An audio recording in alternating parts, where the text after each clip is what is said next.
Hi, I'm Glenn, And I'm Mark. and welcome to another episode of Masonic Unity, the Right Stuff, Profiles in Masonic Leadership. We're here in the Museum of Masonic Culture at 100 Barrack Street in Trenton, New Jersey, and we are so honored to be joined by Most Worshipful Michael A. Wiggins, who is the Grand Master of the Most Worshipful Prince Hall Grand Lodge of New Jersey. Most Worshipful Sir, it is really a pleasure to have you join us here. Definitely an honor to have you with us today. Thank you, Glenn and Mark. Thank you so much for having me. I appreciate the invitation.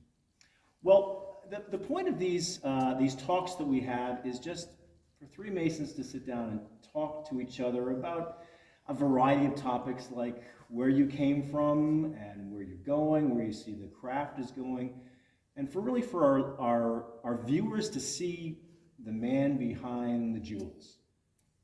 Okay. But also to see the men who guided you to be the man behind the jewels. Exactly. To talk about mentors and leadership lessons that you learned and that you'd like to pass on to all of our viewers. Perfect. So can you start us off by letting us know how you got involved in Masonry and a little bit about your background? Certainly. So first of all, I do thank you for this invitation. This is an outstanding honor on behalf of our two Grand Lodges, and I'm excited about that. I was introduced to Masonry by my grandfather. He was a Prince Hall Mason out of the jurisdiction of Pennsylvania. He previously resided in the city of Philadelphia. And I had asked him one day when I was investigating, kind of curious, I said, Pop, you know, he's affectionately known as Pop. I said, Pop, I think I want to be a Mason. I knew he was one, and he didn't really talk about it a lot. I just knew that he was one. And he had these little books, and he had a little box, his little office in the study in his basement that I would peek at every once in a while, but never would dare open. So I said, Pop, you know, I'm interested in being a Mason. And he said, okay. He said, oh, well, you know what? They might make a man out of you, son. So I said, okay. Now, ironically, my grandfather was also my spiritual leader. He was my pastor of the church. Nice. So I had all the confidence in him that if he gave me the cosign and a thumbs up, then it was all set to go. So I did some investigating. I did some question asking. There was a young man by the name of Edward M. Taylor. And he was actually the sitting council person in Silverdale, New Jersey. And I was coaching a basketball league in that town. So I knew he was a Mason. So he and I became acquainted. And I asked him, and over a period of about a year and a half, he and I had talked, and he finally requested a petition for me. And this was back in the summer of 2004. He requested a petition. I went through the process, and I actually was raised in February of 2005. So it's been a long time, it seems, but it really hasn't been. You know, I'm on the young side of the pendulum, but it's been extremely rewarding, and I wouldn't have asked if anything else. Now, where were you raised? I was raised at Hiram Lodge No.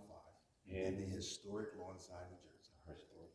You gotta put historic on there. Yeah. It's historic Lawnside, New Jersey, 143 Warwick Road. Okay. And I was raised in February 17th of 2005. Driven by there plenty of times. I'm sure you have. Yes, indeed.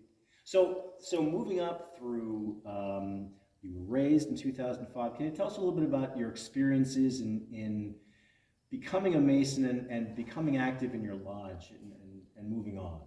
Well, you know, it's funny. I can tell you that, you know, I asked my initial questions to become a Mason, right?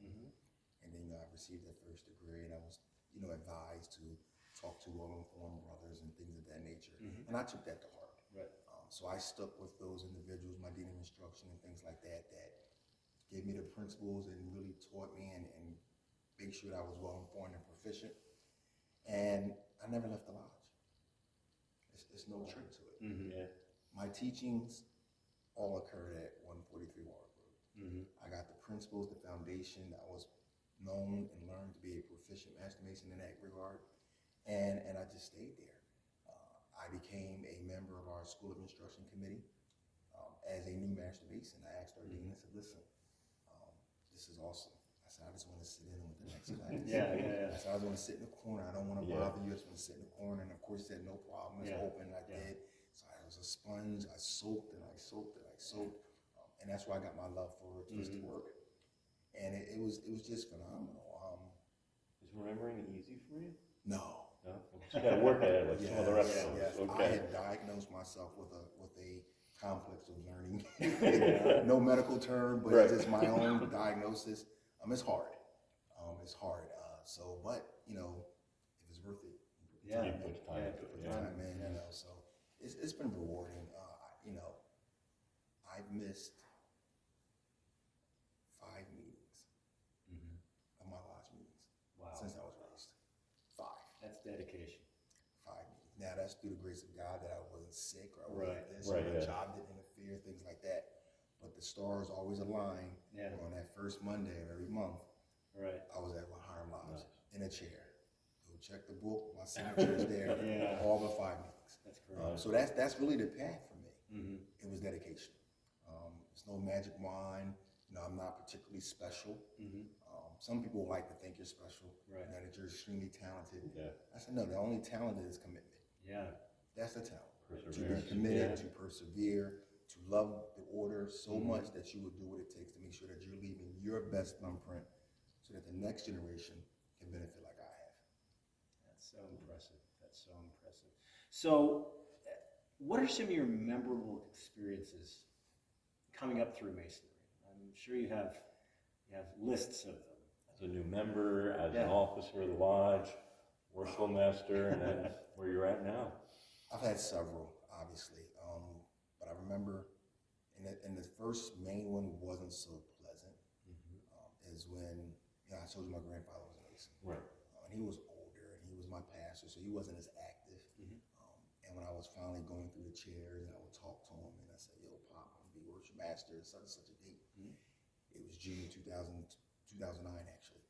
And he said, you know what, son? He said, you know, I'm going to get my paperwork right, and I'm going to come out to you. I want to be there when you get Nice. installed as worship master, right? Real good feeling. Yeah. Unfortunately, that wasn't God's plan. Yeah. He passed about 2 weeks prior to me ascending to the chair. And it was hurtful for me to be able to ascend to that station and he not be there. But he was with me in spirit. Yeah. And everything that I've done, you know, with my grandfather at heart. Yeah. And I was able to recognize him in spirit as worship master, and even more so when I became grandmaster. Right. So my grandfather was very instrumental. So those memories I tie a lot to him. And then I look at monumental moments of achievement, and you have to think about, and you ask the question, who got you there, who helped Right. you? There are a slew of master masons, but for me, and we've talked about it even before, this is a family thing. Right. So my wife and my 3 daughters, oh my goodness, I would not be able to achieve such heights Right. without the strength of my family and those women in my life. The support system. The that we support, have, yeah. yes. And I've been so blessed in that regard because I have the perfect scenario. And if there's such thing as perfection, I have it. Yeah. And I benefited from it. And it's phenomenal because for us to be able to achieve greatness, you can't do it by yourself. Right. It's impossible. Yeah. You need someone that you can bounce off, you know, ideas and just be able to vent frustrations and celebrate achievements and things of that nature. Right. You need someone that's going to tell you the honest truth. Yeah. Like, yo, Yeah. that doesn't match. Yeah. You know, you shouldn't say that. Right. When you said that, maybe you didn't really. You need that, Yeah. and I get that from my girls. My girls were all feliciteers. My wife is an Eastern Star. My one daughter is actually Eastern Star. The other 2 are making their way there. Yeah. So it's a family affair. Yeah. So when they see me and they see Dad, it's priceless. Yeah. Yeah. I'm always walking on cloud 9 because Yeah. I go home and everything is awesome. Wow. That's wonderful. That's wonderful. So, we talked about mentors. Family is one mentor, from what I'm understanding, your grandfather. Anybody else within the craft that you would count as your mentor? Yes. Ironically, most worship Robert Oglesby. Mm. You both know him very, Yes. very well. Oh, yes. He's no stranger.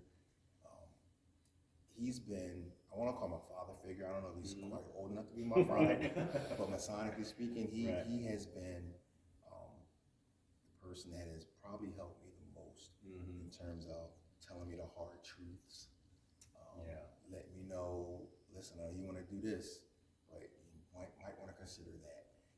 And when I began my trek to wanting to become junior grand warden, senior grand warden, eventually grand master, he was probably the foremost person that I would go to and I would ask questions. Hey, the honest truth. The honest truth that you need to do. Unvarnished. No holds barred. And then I have, my Masonic father, I actually call, is Right Bishop James Alfarel. He's a member of my lodge. He lives in the town right next to mine. And the funny thing is, he physically looks and reminds me of my dad. Yeah. Oh, wow. Yes. And my dad passed back in 1994. And when I talked to Past Master Farrell, I was his senior deacon when he was worship master. And I said to him, you know what? You just remind me of my dad. Yeah. And I said, is it okay? I'll call you Pop. Yeah. And he's an emotional guy, so he's, come on, son, stop that. But he calls me frequently, and he'll say, look here, remember now, you're up to down road.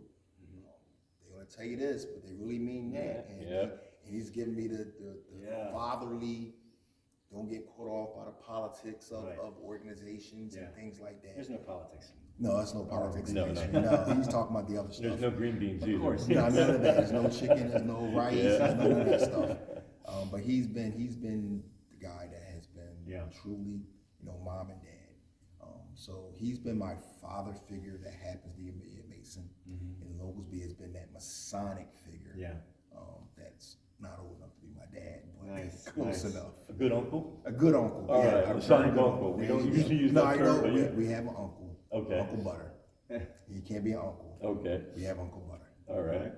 And ironically, Uncle Butter, I remember I ran for a junior grand warden the first time. And I lost. It was fair and square. You don't win them all, right? Right. And I'm not a person that accepts losing well. We all have egos at that stature. So, I lost, and I was disappointed nonetheless. And I remember he called me during the summer, and he said, "Okay, are you over yourself now?" And I said, "What do you mean?" He said, "Are you over yourself? You ready to get back in?" I said, "Yeah, I'm over myself. I'm ready to get back in." Good. So from that point forward, he's been Uncle Butter. So Okay. It's only one uncle. Only one. That's Uncle Okay. Butter. Okay. That's fair. What made you think about running for junior grand warden? Yeah. There's really no One set moment that said, yes, I want to do it. It was kind of, because you'd done being brought in, you had been worshipful master, and then what? So for me, they say you got to pay attention to, a couple of steps ahead of the game. So Right. I didn't really pay attention to the Grand Lodge per se until I became junior warden of my lodge. Right. That's when you start having some additional responsibilities. So then I started paying attention, going to the seminars more frequently and getting some acquaintances with different people around the state, Grand Lodge officers, Right Worshipful Brothers, stuff like that. And you start to, size yourself up. Okay, I see what they're doing. I see what they're doing. And then ultimately, I don't know if there was a moment, but I was the district grand lecturer for the first Masonic district. And, I had a vision of what I wanted the ritualistic work to look like and be like. And I said, if I ever get to a position where I can have influence and some say-so, this is what I would do. Yeah. And I was talking to another friend of mine. He's actually a past Grand Master, Most Worshipful Tyson Rasul Dawood. He happened to be our first Muslim Grand Master for our South Carolina, New Jersey. Dear friend of mine. Yeah. He and I was working in different capacities. We were working a lot with our KOP, our Knights of Pythagoras. He and I were really acquainted, and we had like mind, and we were doing things with our youth. And he said, "You know what? You'll make an outstanding Grand Master." And I said, "Really?" He was the first human being to talk to me about considering being a Grand Master. Yeah. And then I listened and I thought about it, and I said, I do think I can help out here, and I do have some skills that might help over here. I'm vested. I'm vested to make sure that our organization survives for the next generation. I'm vested. So I went home, I talked to my wife. I said, what Tyson said to me, and we discussed it. He said, yeah, he's right. I said, really? You know, a lot of times people think of you what you don't see in yourself. Yeah. So that was probably the moment that I really thought that I said, you know, I can probably do this. So I So did. you went from being vested to invested. Vested to do it, yes. Yeah, it's a Literally. good term. Yeah. Yes. Yeah. Yes. Yeah, most definitely, most definitely. So, leading on from that, how do you feel like Freemasonry has changed your life? Oh man, that is a loaded question. Well, that's why we're here. Change your life. Why? People ask me, you know, are you a Mason? Do you practice Masonry, or do you do Masonry? And they speak of it in terms of as an activity, as an extracurricular Yeah, activity. like a club. As a club, Yeah, right? And in the beginning, maybe that might be appropriate. But for me, shortly after a few years, I said, you know what, this is my life. Yeah. I breathe it. Yeah. So the commitment and the expectations that I set on myself, it's paramount that we understand that this thing that we're doing, that we love, the organization, the craft, the brotherhood, the thing that we unite all of us together, it's unwavering. And once it's in you, and it's truly in you, it's easy. Yeah. Then it's good you're a 24/7 Mason. 24/7. It's like people who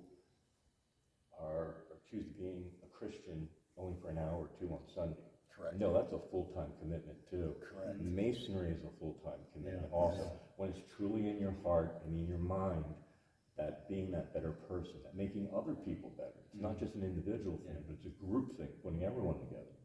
And that's part of why we're doing this series, to find out what got you here, what took off that rough ashlar, what made the perfect ashlar. It sounds like people saw in you that perfect ashlar that's so difficult for us to see. So as we're talking about the future of Freemasonry, where do you see it in 5? Where do you see it in 10 years? And how can future Masons of both of our Grand Lodges kind of guide it there and push it there? So here's the challenge, right? Oh boy. Here's the challenge, and I think any scholar would hesitate to even be able to pinpoint 5 years, 10 years. Organization like ours, and it's not just our Grand Lodges. I think any of these civic type organizations, we're struggling now. Yeah. Attendance is probably at an all-time low across all organizations. Yeah. People are becoming more proficient at being a master of all, a jack of all trades, master of none. That mentality. We're perfect at multitasking, which is a great trait, but it hurts because sometimes you need to be extremely proficient in one or two areas. So that hurts our organization. So 5 years, I know for us as Prince Hall Masons, we have 5 years. We have goals to constantly reestablish ourselves in our communities. For us, being a Mason is really hands-on. The community relies on the African American male to absolutely be relevant and present. So as a Prince Hall Mason, in 5 years, we're struggling, but the way we overcome that is to reinvest back into our communities so that they realize that we're still here. We're not the secret society. We're still here. Exactly. And it helps. And that's coming out of and navigating COVID that we're all trying to do now. It hurt us even more. It exposed all of our organizations for its deficiencies. So 5 year plan, I think we're probably just trying to maintain and stay the course and navigating this pandemic. Hopefully after that, you look at the next 5 years going into a 10-year plan, we will have reinvented ourselves. And that's key. And that's key for all of Masonry. All of Masonry, anyone who calls themselves a Mason needs to stand up, speak out, speak for right, be on the right side of the conversation, be on the right side of the argument, be on the right side of the law, things like that. And that helps us because as an organization, and speaking of all of our organizations, we're going to struggle. Yeah. We're going to struggle. Yeah. Things are just not what it used to be. The commitment level is just not Right. what it used to be. There's 50 million things you can do. Right. Social media runs Oh, yeah. the world. Runs rampant. And then that's the gift and the curse, you know, Yeah. because Yep. it helps us. It's a tool, Yeah. but it's also a negative tool if not used properly. Yeah. Right. So we're battling all of those different things that wasn't around, 50 years ago, or Yeah. God forsake, 100 years ago. Yeah, None of yeah. those challenges. Right. Right. Now information is so fluent, it's so accessible. They'll know what we were doing here today, 5 minutes after we leave. Right. Yeah. Whereas, going back, that wasn't the case. So we need to control it. So 10 years, I think we get a better rap on controlling the narrative. When I speak to our membership about controlling our narrative. Let's tell the world what we want them to know of us and to think of us. Let's control the narrative. And the only way to do that is to be present, is to be active, is to be visible. Right. And for us, that's so key. It's key for our communities.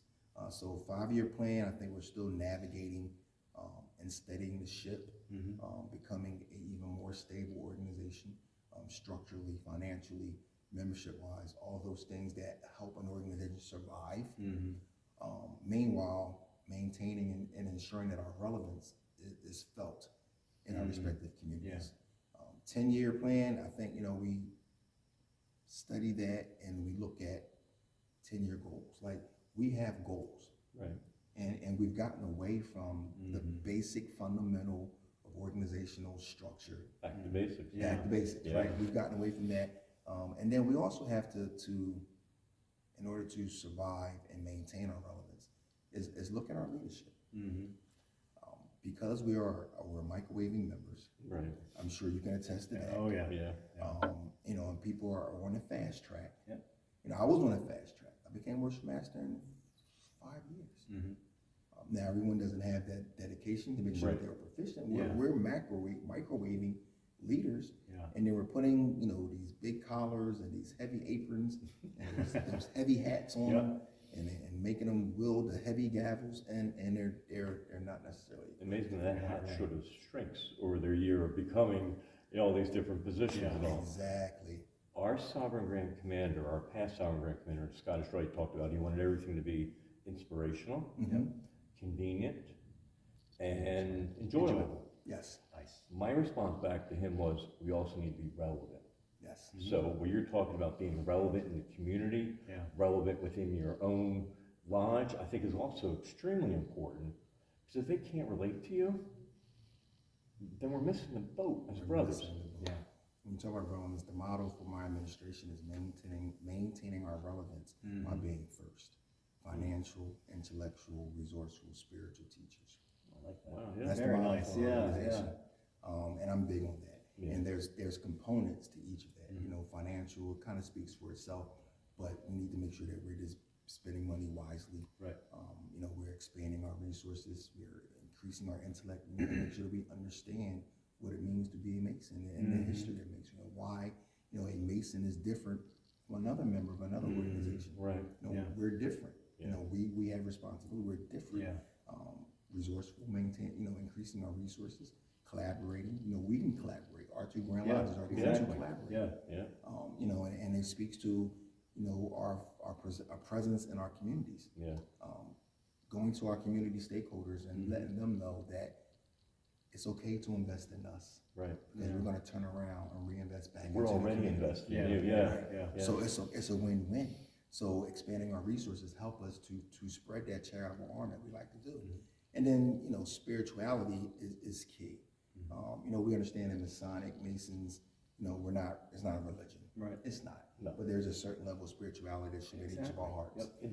Individual spirituality. Right. And respect. And I don't really mind what religion you practice, but be true. Right. Yeah. Yeah. Be true to your religion. Yeah. And I believe that a fraternity, a lodge, a membership that prays together individually, if you will, is a lodge that will stay together. Much like a family. Much like a family. Exactly. And then teach. Yeah.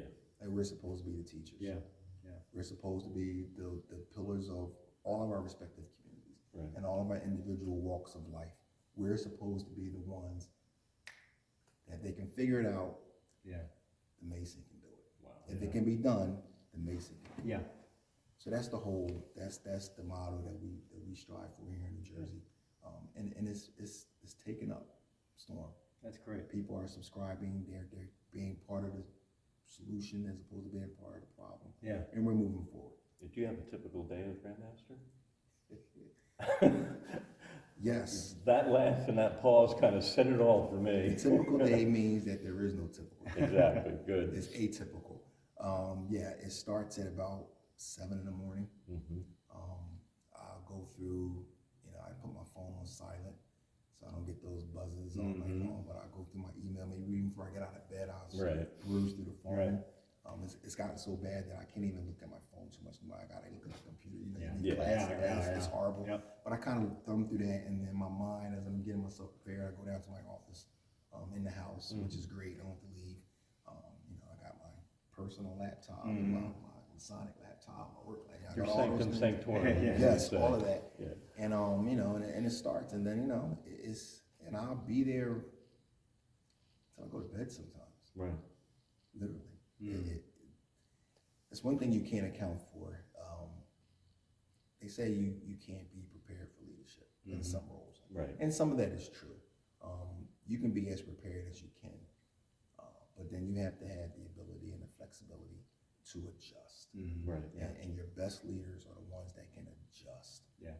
You start off going this way, something happened, you need to adjust. So critical. And that's what my day and my weeks have been. Okay. A bunch of adjustments. Yeah. So tell us a little bit about your experiences in leadership. What kind of leadership you feel like you have for the craft, for the Grand Lodge, for the Masons around you? Leadership is so huge. I admire it.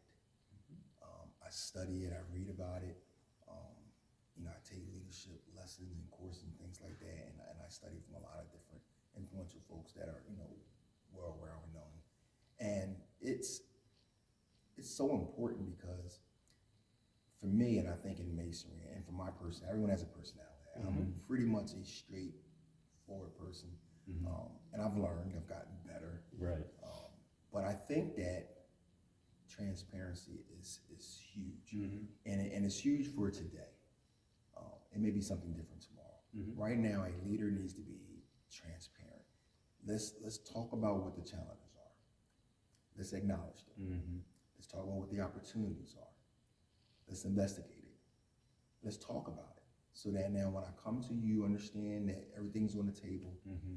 Things have to be done that's going to be unpleasant. Right. We're going to have difficult conversations. Right. As long as we're all pure in heart and we have a level of transparency which brings about clearness, understanding, open-mindedness, then leadership is easily acceptable.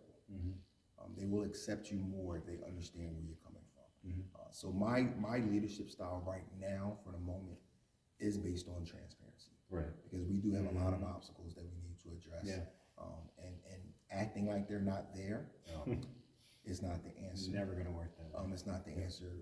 Saying everything is going to be great Right. may not be the answer. Right. We're going to get the job done. It's encouraging, but how? Those are things that through transparency Right. and conversation, open-mindedness, you typically will have a better result. At least for me, that's been my experience. Yeah. I like the fact that that was leadership style, not management style. Yeah. World of difference between those two, and that's why this is profiles and leadership. Yeah. Listen, management style means that I'm managing you and there's a consequence. I can manage you out. I can do all type of things. When we think of management, we're talking about, work, military. Those are management style. Leadership is particularly for an organization like ours. You don't get a paycheck. I don't have a paycheck at the end of the day. So I need to invoke upon your heart a reason to want to follow. Right. And you're right. Leadership is way different than management. How do you get them to follow you? How do you get them to follow you? Yes. Unwavering. Agreed. Yes. Interesting. Now, for the new members that you're looking for, as all of our organizations are, what are you looking for in a new member? Well, youth. You know, this has always been determined to be the old man's Right. fraternity. Yeah, that's true. Yeah, but youthful in heart and mind. Yeah. Yes. And we need youth because it's a changing time. Mm-hmm. Technology is huge, and as much as we may resist it, or some of our members may resist it, you need technology to sustain. Yeah. Yep. And if you just look at the best example is the last few years, and even now. Yeah. If it were not for technology, we would not have been able to fellowship in the slightest bit. Yeah. But through technology, we were able to do that. So youth brings along that experience, that information. Right. We have a lot of our younger members, our youthful members, who are teaching our older members how to navigate the cell phone, the smartphone, the laptop, Look at that relevancy. the relevancy. Right. Exactly. So in membership, we need youth. We absolutely need. Otherwise, there's no guarantee. Yeah. That we're going to be sustained, right? Right. So that's huge. And now, for me personally, I'm looking for a member that's going to be dedicated first. And what I mean by that, for me, I'm a person that trusts the process. I believe in the system. If this is what's supposed to happen, I'm gonna trust that because that's what's supposed to happen. Right. So, in an information world that we're in now, you get everything at the touch of a button. You can't learn masonry at the touch of a button. Right. Yeah. You can't learn masonry over the internet. Yeah. It doesn't work. There's so much misinformation out there. Agreed. You can't. So I need a new member that's going to be youthful in mind, and willing to trust the process. That yes, in your everyday life, you may be able to go to your phone and get the information immediately and put it to practice. Masonically speaking, that doesn't work. Right. Right. You need to get with that well-informed brother. Yeah. You need to have that conversation across the dinner table. Yeah. You need to have your fellowship nights out. You need to have that. You need to break bread. Right. That's how we teach each other in Yeah. Masons. Mouth to ear Yeah. is still relevant. Yeah. And it's only through that where it's going to actually instill in your heart. Yeah. So I'm looking for youth, and I'm looking for someone that's going to trust the process, resist the temptation to say this is taking too long, Right. this is going too slow. Right. Resist that, because that's what we're faced with now. Yeah. Resist that temptation. Yeah. And then we're looking for humility. Yeah. Yeah. Everyone has an ego. Social media has built up a lot of us falsely. Definitely. We all have an opinion on social media that we wouldn't say face to face. Yeah. And that's just the culture that is now. It's not a fault, it's just a circumstance. So I'm looking for youthful membership in mind. We're looking for those that are willing to trust the process, trust the system.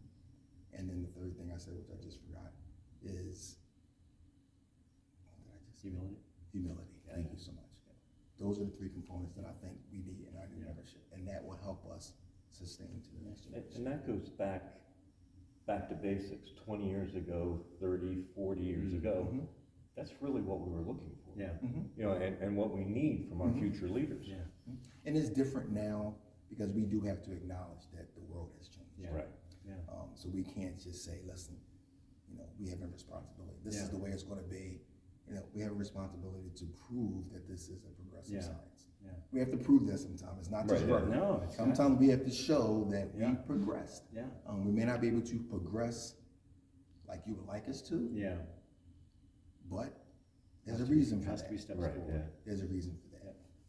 It didn't take us, 10 years to get here, or 5 years to get here. It's going to take the same amount of time to get out of here. Like, you can't just flip it. It's going to be okay. Yeah. It's all about balance. It's balance, yes. Yeah. Yeah. Now you spoke a couple of minutes ago about collaboration and collaboration between our Grand Lodges. Yes. Can you talk a little bit more about that? Yes, so your Grandmaster, my good friend Robert V. Monticelli, he and I, we've had a few face-to-face meetings thus far, and we're looking at celebrating the 20-year anniversary of the signing of the compact this coming September. Right. And he's all for it, I'm all for it. We're actually excited about it, going on the USS New Jersey down in Camden. So it's a great thing. So when we had one of our initial conversations, I said it would be awesome for us to, when we go and have this celebration, this reuniting of our Grand Lodges again symbolically, that we go to the table with something more than just a celebration for the sake of celebrating. Right. This is an opportunity for us, the leaders, to show our respective memberships that we can collaborate and have a common cause for the betterment of the citizens of New Jersey, if nothing else. Yeah. Where we can move and say, listen, this is an initiative that our two Grand Lodges are going to attack together. That's great. So that's huge. I don't know if that's ever been done. I don't know. Maybe it has, but now it's time to do it again. Yeah. Sort of a responsibility It is a that responsibility. we had 20 years ago. So what have we done with it? What have we done with We've been given this gift of fellowship Right. and recognition and all that. We got to do something with it, or Yeah, else it was in vain. It's in vain. And where the majority of our membership is probably on board. That's probably a fraction that may not be, so inclined to agree. So we have to show everybody, like, this is the right thing to do. Right. We can walk and talk and agree together. We have our differences. Every organization has differences. But it's an opportunity for us to say, listen, we're going to put something together for the betterment of the citizens of New Jersey, Right. which is our primary responsibility as pillars in our respective communities. Right. Sign this new compact, or celebrate the signing of our compact from 2002, and have an idea of where we can go together, and then prove it. And then prove it. So I'm looking forward to that. Yeah. I think that's an exciting time, and I think that will show generations to come that, you know what, New Jersey has it together. Yeah. And I can't speak on your behalf. I know on our behalf, New Jersey is a staple in Prince Home Masonry. Yeah. We are a force to reckon with across the country. We're not a real huge state, as you know, Right. but we're relevant. We're making an impact, and we're often leading by example. That's wonderful. And I think this is another opportunity for our two Grand Lodges to show the world we can walk, we talk together, we can agree, we can accomplish goals. Yeah. Similarly to, it's no different in politics. Right. Reaching across the aisles, it's no different. Yep. It's no different. It's an opportunity for us to show the world that New Jersey has it together. Yeah. For the right reasons. Yeah. I remember when the compact was first signed in 2002. I was master of my lodge in Morristown, and I actually went to Tyrion Lodge in Morristown, and it felt just like brotherhood. It was no different. And it was wonderful to be together, and that's something that's always stuck with me. I think that, and I had the same experiences. Merchantville Lodge down in Camden County, Laurel Lodge down in Camden. Laurel Lodge is our neighboring lodge, like 2 towns down. The one in Haddonfield. So I've visited all those lodges before, and you're right. And I think that happens in pockets throughout New Jersey. I really do. I think at the lodge level, we're friends. We're brothers. We respect each other. We enjoy each other's company. I think at a broader level is where people get nervous. Because it means something. What does that mean? Administration part as opposed to the breaking bread with brothers. What does this really mean? And then there's an apprehension. So we're looking to dispel that. We signed a compact 20 years ago for a reason. We need to show why that reason is. And when we talk about goals, 5 years, 10 years, this is an opportunity for us to set a 5-year marker, a 10-year marker between our two Grand Lodges, and then go back and look at it. Were we successful? If we weren't, why not? Again, that transparency. Why not? Why weren't we successful? What could we have done differently? What should we have done differently? What can we do to make sure that the next 5 years or 10 years are better than the previous? It's an opportunity for all of us. Right. There's always growth and always working together. That's how we're going to succeed. Absolutely. Yes, excellent. Well, it's been a real joy for us, for myself, and for Mark to spend some time with you today. Is there anything you want to pass on to our viewers before we close up? I do want to thank you again, Glenn and Mark. I thank you so much. This has been a very humbling experience for me. I am a proud Prince Home Mason. I do believe and trust in all the values and morals of how we were orchestrated through the of significance to being a Prince Hall Mason. And that we have a purpose, we have a significant purpose and a reason, and we have to do things that are going to be sustaining for our organization and for our communities. And I think these opportunities here, it helps. It absolutely helps. So I'm happy to be able to accessible to you and to your body, and to my friends out there that I've served with. I'm happy, and I'm just appreciative, and I thank you for your time. Excellent, excellent.